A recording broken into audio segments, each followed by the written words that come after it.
श्री शिवाय नमस्तुभ्यं। हर हर महादेव।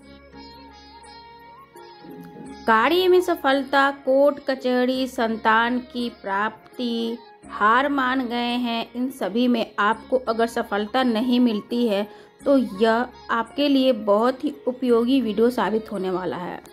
इस वीडियो को आप ध्यान से ज़रूर देखिएगा, क्योंकि जो ये तरीका है, जैसे आपको थंबनेल में दिख गया कि इस पर पारिजात के फूल चढ़ाने से हमें इन चीज़ों की प्राप्ति होगी, कार्य में सफलता भी मिलेंगे, कोर्ट कचहरी में भी हमको जीत हासिल होगी, संतान की प्राप्ति होगी तथा संतान के जीवन में आ रही रुकावटें भी दूर होंगी। परंतु इसके चढ़ाने का क्या तरीका है, उसे ध्यान से बिना देखे उसका फल नहीं प्राप्त हो सकता है।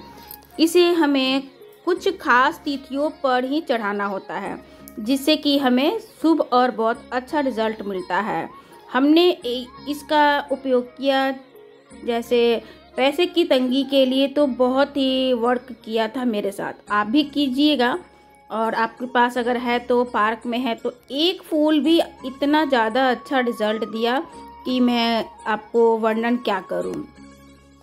तो आप इस वीडियो को पूरा अच्छे तरीके से देखिएगा, जिससे कि आप पारिजात के पुष्प को चढ़ाकर इन सभी कार्यों में सफलता प्राप्त करें। बहुत सारे बच्चे हार मान गए हैं, कोई एग्ज़ाम क्लियर नहीं हो रहा है, मेडिकल क्लियर नहीं हो रहा है, तो इस तरीके की विशेष कार्य है जो आप अगर इसे आप चढ़ाते हैं तो निस्संदेह आपके कार्य पूरे होंगे। बस तरीका थोड़ा सा, जिस तरीके से सभी मनोकामनाएं पूर्ण करने के लिए बेलपत्र चढ़ाने के अलग अलग तरीके दिखाई देते हैं, और महाराज जी अपने वीडियो में अब मेरी नौकरी नहीं लग रही, अब मैं पास नहीं हो रहा, मेरा सीए क्लियर नहीं हो रहा, मेरा इंजीनियर क्लियर नहीं हो रहा, मेरी डॉक्टरी क्लियर नहीं हो रही, मेरे मेडिकल नहीं हो रहा, हारते हैं, उनको बल दे पारिजात का फूल शिव को चढ़ाएगा। तो आइए आपको हम बता दें कि पारिजात के फूल के उपाय कार्य सिद्धि कैसे दिलाएगी। आगे चलने से पहले अगर महादेव के भक्त हैं तो वीडियो को लाइक जरूर कर दे, सब्सक्राइब करे अथवा ना करे, मन हो तो सब्सक्राइब भी कर दे। और आपके शुभ चिंतक हो जो आपकी भाभी, आपकी बहन, तो उनको आप जरूर शेयर करें, क्योंकि हर कोई अपने संतान से लेकर बहुत ज़्यादा परेशान हैं। और महिलाएं जो अगर अपने कार्य में सिद्धि के लिए या किसी भी इन पांचों चीज़ों के लिए आप अगर दुखी हैं तो आप इस उपाय को करें। और अगर आप जानते हैं कि आपके फ्रेंड सर्कल की, आपके शुभचिंतक जो हैं वो भी इन चीज़ों से दुखी हैं, तो उन तक भी इस वीडियो को ज़रूर शेयर कीजिएगा, जिससे कि पुण्य के भागीदारी आप भी बनेंगे। तो चलते हैं, पहले ये कौन कौन से त्यौहार पर हमें इस फूल को चढ़ाना है। तो हम इस फूल को चढ़ाने के लिए कुछ खास 4-5 दिन है जिस पे हमें इस उपाय को करना है। अगर उपाय के हिसाब से अगर इस प्रॉब्लम से निकलना चाहते हैं तो बिल्कुल ही आपको इन्हीं दिनों में आपको चढ़ाना है। वैसे आप नित्य चढ़ाते हैं तो भी बहुत अच्छी बात है। महादेव की खास तिथियों में सबसे पहले नंबर पे है सोमवार की अष्टमी। अगर सोमवार की अष्टमी के दिन इस पारिजात के फूल को चढ़ाते हैं तो कार्य में सफलता, कोर्ट कचहरी, संतान की प्राप्ति अथवा जो भी आपकी मनोकामनाएं हैं वो पूर्ण होती हैं। तथा शिवरात्रि जो कि 8 मार्च को आने वाला है, तो इस 8 मार्च से पहले जितना हो सके इस वीडियो को शेयर कर दें अपने सभी शुभचिंतकों पर।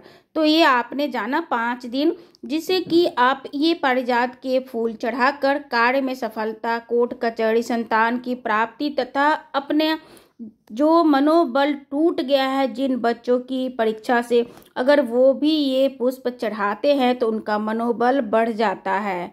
बिल्कुल महाराज जी तो ऐसे ही बताते हैं कि बिल्कुल 100% वर्क करता है। मैंने इनके बहुत सारे उपाय किए हैं और अनुभव भी किया है, महादेव की कृपा से मेरे ऊपर वर्क भी किया है। आशा करेंगे कि हमें जब ये शिवरात्रि पर हम ये पुष्प को चढ़ाएं जिस भी मनोकामना से, तो हम सभी के मनोकामनाएं पूर्ण हो जाएंगी।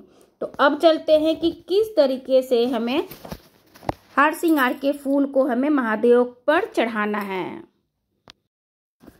हार श्रृंगार पंच पुष्प में से एक पुष्प है जो हमें महादेव को चढ़ाना है। तो पंच पुष्प में से हार श्रृंगार को चढ़ाने का तरीका, हम जब महादेव की पूजा करेंगे तो अब हमें इस फूल को, इस पारिजात की फूल को हमें अशोक सुंदरी के जगह पर चढ़ाना है तथा अशोक सुंदरी के जगह पर जब हम चढ़ाएंगे तो डंडी का मुख होगा महादेव के तरफ, फूल का मुख वही होगा। उसी फूल को आप उठाकर माता के हस्त कमल के पास रखेंगे, तब ये पारिजात के फूल का मुख हो जाएगा महादेव के तरफ और डंडी का मुख हो जाएगा अपनी तरफ। उसी जगह जननी यानी माता पार्वती का जो हस्त कमल है वहाँ पर। और पुष्प की डंडी हमने आपको बता दिया कि डंडी अपने तरफ रहेगी और फूल का मुख जो होगा वो महादेव के तरफ ही होगा। अब उस फूल को हम उठाकर महादेव के शिवलिंग पर चढ़ा देंगे। तब इस पारिजात की फूल का जो डंडी होगा, फूल होगा वो हमारे साइड होगा और डंडी विपरीत साइड में होगा।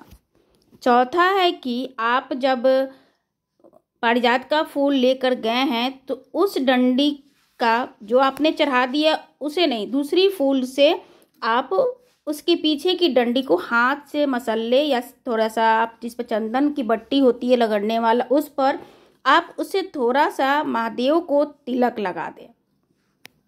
तो पारिजात के ही डंडी का आपने महादेव को तिलक लगाना है। तो ये है 4 तरीके पारिजात के फूल को महादेव को चढ़ाएंगे तो हमें कार्य में सिद्धि प्राप्त होगी, हमारे सभी अटके हुए कार्य पूरे होंगे। जो हार गए हैं उस कार्य को करके उस कार्य में भी आपको सफलता मिलेगी। और जानिए कि किस तरीके से आप इस पारिजात के डंडी का आप चंदन बनाएंगे।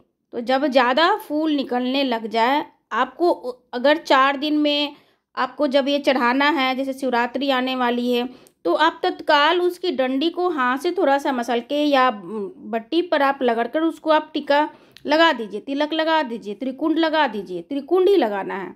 उसके बाद अगर आप ज़्यादा आपके पास है फूल तो उसके सारे डंडी को निकाल कर छाया में सुखा लीजिए। उसके बाद उसे पाउडर बनाकर उसके बाद उससे आप त्रिकुंड महादेव को इन तिथियों पर लगाइए, तो आपको वैभव की प्राप्ति अवश्य होगी। तो जब भी आप महादेव को तिलक लगाएं तो इस पारिजात की डंडी से बना हुआ तिलक यानी चंदन ही महादेव को त्रिपुंड लगाएं और त्रिपुंड लगाते वक्त अपनी मन की जो मनोकामनाएं हैं महादेव को बोलते हुए त्रिकुंड लगा दें। तो जो महादेव को तिलक इस तरीके से लगाएगा तो जैसे आपको केसर का सुगंध होता है, इसी तरीके से पारिजात के पुष्प की डंडी का जो चंदन होगा वैसे ही सुगंध करेगा। जैसे अगर आपको सुगंध मिलेगा तो आपको पता चल जाएगा भी कि आपका कार्य बहुत ही जल्दी शीघ्र पूर्ण होने वाले हैं। ये भी इसका रीज़न होता है कि अगर सुगंध आने लगा तो बहुत ही जल्द आपको प्राप्त होगा। तो देखिए किस तरीके से महाराज जी बता रहे हैं परीक्षा में पास होने के लिए इसी फूल का उपाय। वीडियो पसंद आया हो तो ज़रूर चैनल को सब्सक्राइब कीजिएगा, लाइक कीजिएगा और शेयर कीजिएगा। महादेव के भक्त हैं तो ज़रूर लाइक कीजिएगा और कमेंट में हर हर महादेव अवश्य लिखिएगा। श्री शिवाय नमस्तुभ्यम। एक पारिजात का फूल ऐसा होता है, अगर शिवजी पर चढ़ाया जाता है और सोमवार की अष्टमी या प्रदोष या शिवरात्रि पर अगर समर्पित किया जाता है तो उससे हमारे को बल प्राप्त होता है। जैसे बच्चे हार जाते हैं, अब मेरी नौकरी नहीं लग रही, अब मैं पास नहीं हो रहा, मेरा सीए क्लियर नहीं हो रहा, मेरा इंजीनियर क्लियर नहीं हो रहा, मेरी डॉक्टरी क्लियर नहीं हो रही, मेरे मेडिकल नहीं हो रहा, हारते हैं, उनको वो बल देता पारिजात का फूल शिव को चढ़ाने।